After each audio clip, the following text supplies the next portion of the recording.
व्याख्या: जिस रीति से स्थिरता पूर्वक, बिना हिले डुले और सुख के साथ बिना किसी प्रकार के कष्ट के दीर्घ काल तक बैठ सके, वह आसन है। हठ योग में नाना प्रकार के आसन हैं, जो शरीर के स्वस्थ, हल्का और योग साधक के योग्य बनाने में सहायक होते हैं, जिनमें सुख पूर्वक निश्चलता के साथ अधिक से अधिक समय तक ध्यान लगाकर बैठा जा सके। उनमें से ज्यादा उपयोगी निम्न है, जो अभ्यासी जिसमें सुगमता अधिक देर तक बैठ सके, वह उसको ग्रहण करे। स्वस्तिका आसन, सिद्धासन, समासन, पद्मासन, बद्ध पद्मासन, वीरासन, गोमुखासन, वज्रासन, सरलासन। पहला, स्वस्तिका आसन की विधि। दाएं पांव के अंगूठे और अन्य 4 अंगुलियों को कैंची के सदृश फैलाकर उसके अंदर बाएं पांव और जंघा के जोड़ने वाले नीचे भाग को दबाएं और दाएं पांव की तली बाईं जंघा के साथ लगाएं।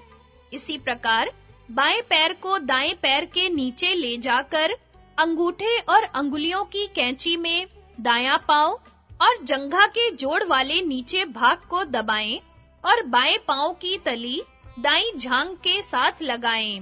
दाएं पांव के स्थान पर बाएं पांव का तथा बाएं के स्थान पर दाएं पांव का भी उपयोग किया जा सकता है। दूसरा, सिद्धासन। बाएं पैर की एड़ी को सीवनी अर्थात गुदा और उपस्थेंद्रिय के बीच में इस प्रकार दृढ़ता से लगावें कि उसका तला दाएं पैर की जंघा को स्पर्श करे। इसी प्रकार दाहिने पैर की एड़ी को उपस्थेंद्रिय की जड़ के ऊपर भाग में इस प्रकार दृढ़ लगावें कि उसका तला बाएं पैर की जंघा को स्पर्श करे। इसके पश्चात बाएं पैर के अंगूठे और तर्जनी की दाईं जांघ और पिंडली के बीच में ले लें। इसी प्रकार दाएं पैर के अंगूठे और तर्जनी को बाईं जंघा और पिंडली के बीच में ले लें। सारे शरीर का भार एड़ी और सीवनी के बीच की ही नस पर तुला रहना चाहिए। इससे नाड़ी समूह में आग सी जलन होने लगती है, इसलिए नितंबों के नीचे आध इंच मोटी गद्दी अथवा कपड़ा लगा देना चाहिए। यह आसन वीर्य रक्षा के लिए अति उपयोगी है। इस आसन के संबंध में कुछ लोगों का ऐसा कहना है कि इससे गृहस्थियों को हानि पहुंचती है। यह भ्रम मूलक है। तीसरा, समासन। सिद्धासन से इसमें केवल इतना भेद है कि इसमें पहले उपस्थेंद्रिय की जड़ के ऊपर के भाग में बाएं पैर की एड़ी को, फिर उसके ऊपर दाएं पैर की एड़ी को सिद्धासन की विधि से रखते हैं। इससे कमर सीधी तनी रहती है। चौथा, पद्मासन। चौकड़ी लगाने में दाहिने पैर को बाएं रान की मूल में और बाएं पैर को दाहिने रान की मूल में जमा कर रखने से पद्मासन बनता है। इस आसन से शरीर निरोग रहता है और प्राणायाम की क्रियाओं में सहायता मिलती है। पांचवा, बद्ध पद्मासन।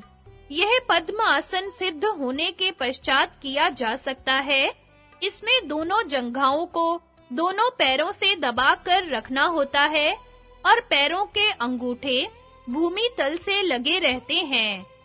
छठा, वीरासन।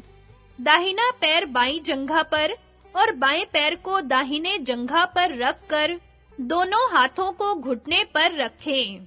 सातवां, गोमुखा आसन। दाहिने पृष्ठ पार्श्व के नीचे बाएं पैर के गुल्फ को और बाएं पृष्ठ पार्श्व के नीचे दाहिने पैर के गुल्फ को रखकर दाहिने हाथ को सिर की ओर से और बाएं हाथ को नीचे की ओर से पीठ पर ले जाकर दाहिनी तर्जनी से बाईं तर्जनी को दृढ़ता पूर्वक पकड़ लें। आठवां, वज्रासन।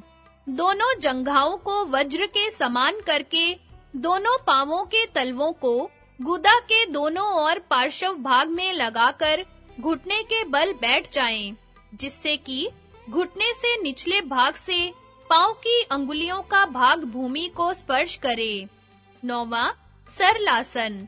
मूल बंध लगाकर बाएं पैर को इस प्रकार भूमि पर फैलाकर रखें कि एड़ी इंद्रिय से मिली रहे और दाहिने पैर को बाएं पैर से मिला हुआ इस प्रकार फैलावें कि बाएं पैर की अंगुलियां दाहिने पैर की पिंडली से मिली रहें। इसमें सुगमता से लंबे समय तक बैठा जा सकता है और पैरों में किसी प्रकार का दर्द नहीं होता है। आसन के समय गर्दन, सिर और कमर को सीधे एक रेखा में रखना चाहिए और मूल बंध के साथ अर्थात गुदा और उपस्थ को अंदर की ओर खींचकर बैठना चाहिए। खेचरी मुद्रा के साथ अर्थात जिह्वा को ऊपर की ओर ले जाकर तालू से लगाकर बैठने से ध्यान अच्छा लगता है और आसन में दृढ़ता आती है। एक ही आसन से शनै-शनै अधिक समय बैठने का अभ्यास बढ़ाते रहना चाहिए। पैर आदि किसी अंग में एक आसन से बैठे रहने में यदि दर्द मालूम हो तो उस अंग पर नरम कपड़ा रखकर बैठना चाहिए। यदि अधिक पीड़ा हो तो रत्न जोत के तेल की मालिश कर सकते हैं। एक आसन से जब 3 घंटे 36 मिनट तक बिना हिले डुले सुख पूर्वक बैठा जा सके तब उस आसन की सिद्धि समझनी चाहिए। आरंभ में बीच में 2-1 बार आसन को बदल सकते हैं। आसन को दृढ़ करने का सरल उपाय यह है कि जब बैठने का अवसर मिले उसी एक आसन से बैठने का यत्न करें। जो अभ्यासी स्थूल अथवा विकारी शरीर होने के कारण उपर्युक्त आसनों से न बैठ सके वे अर्धपद्म, अर्धसिद्ध अथवा किसी सुख आसन से तथा दीवार का सहारा लेकर बैठ सकते हैं।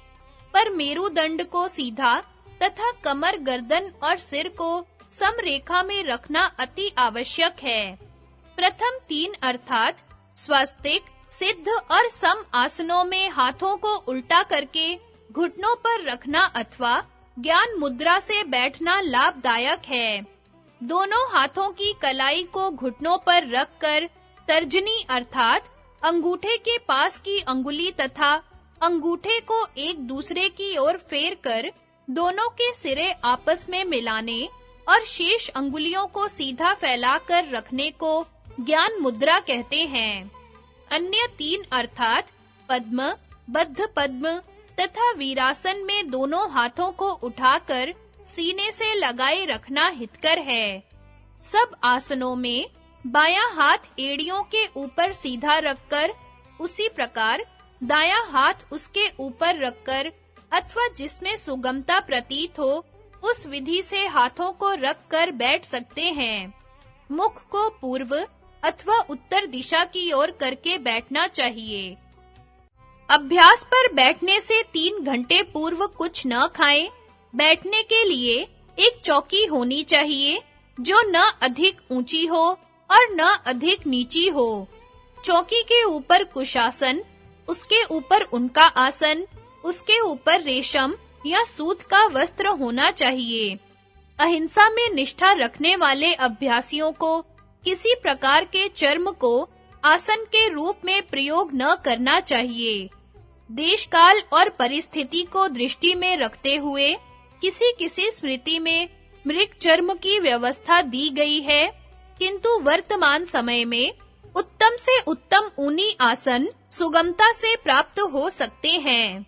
विशेष वक्तव्य: अभ्यास ऐसी कोठरी या कमरे में करना चाहिए जो शुद्ध, शांत, एकांत और निर्विघ्न हो। हर प्रकार के शोरगुल, मच्छर, पिस्सू और पील आदि से रहित हो। अभ्यास से पहले अथवा पीछे हवन अथवा घृत के साथ धूप दीप आदि सुगंधित वस्तुओं के जलाने से उसको सुगंधित रखना चाहिए। नदी तट अथवा 5000 फीट से अधिक ऊंचाई वाले पहाड़ी स्थानों का वायुमंडल शुद्ध और भजन के लिए अधिक उपयोगी होता है। गर्म मैदान वाले स्थानों में शरद और वसंत ऋतु में भजन अच्छा हो सकता है।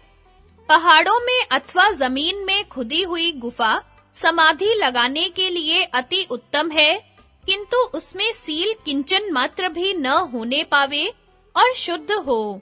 योगाभ्यास में खान-पान में संयम रखना अति आवश्यक है और शरीर तथा नाड़ी शोधन से शीघ्र सफलता प्राप्त होती है। यहाँ शरीर के सूक्ष्म, सात्विक, शुद्ध, स्वस्थ, निरोग आसन को दृढ़ और ध्यान को स्थिर करने तथा कुंडलिनी को जागृत करने वाले कुछ उपयोगी बंध मुद्राएं और आसन बतलाए देते हैं। पहला, मूल बंध। मूल गुदा एवं लिंग स्थान के रंध्र को बंद करने का नाम मूल बंध है। वाम पाद की एड़ी को गुदा और लिंग के मध्य भाग में दृढ़ लगाकर गुदा को सिकोड़कर योनि स्थान अर्थात गुदा और लिंग एवं कंद के बीच के भाग को दृढ़ता पूर्वक संकोचन द्वारा अधोगत अपान वायु को बल के साथ धीरे-धीरे ऊपर की ओर खींचने को मूल बंध कहते हैं। सिद्धासन के साथ यह बंध अच्छा लगता है। अन्य आसनों के साथ एड़ी को सीवनी पर बिना लगाए हुए भी मूल बंध लगाया जा सकता है। फल, इससे अपान वायु का उधर्व गमन होकर प्राण के साथ एकता होती है। कुंडलिनी शक्ति सीधी होकर ऊपर की ओर चढ़ती है। कोष्ठबद्ध दूर करने, जठर अग्नि को प्रदीप्त करने और वीर्य को उधर्व रेत से बनाने में यह बंध अति उत्तम है। साधकों को न केवल भजन के अवसर पर किंतु हर समय मूल बंध को लगाए रखने का अभ्यास करना चाहिए।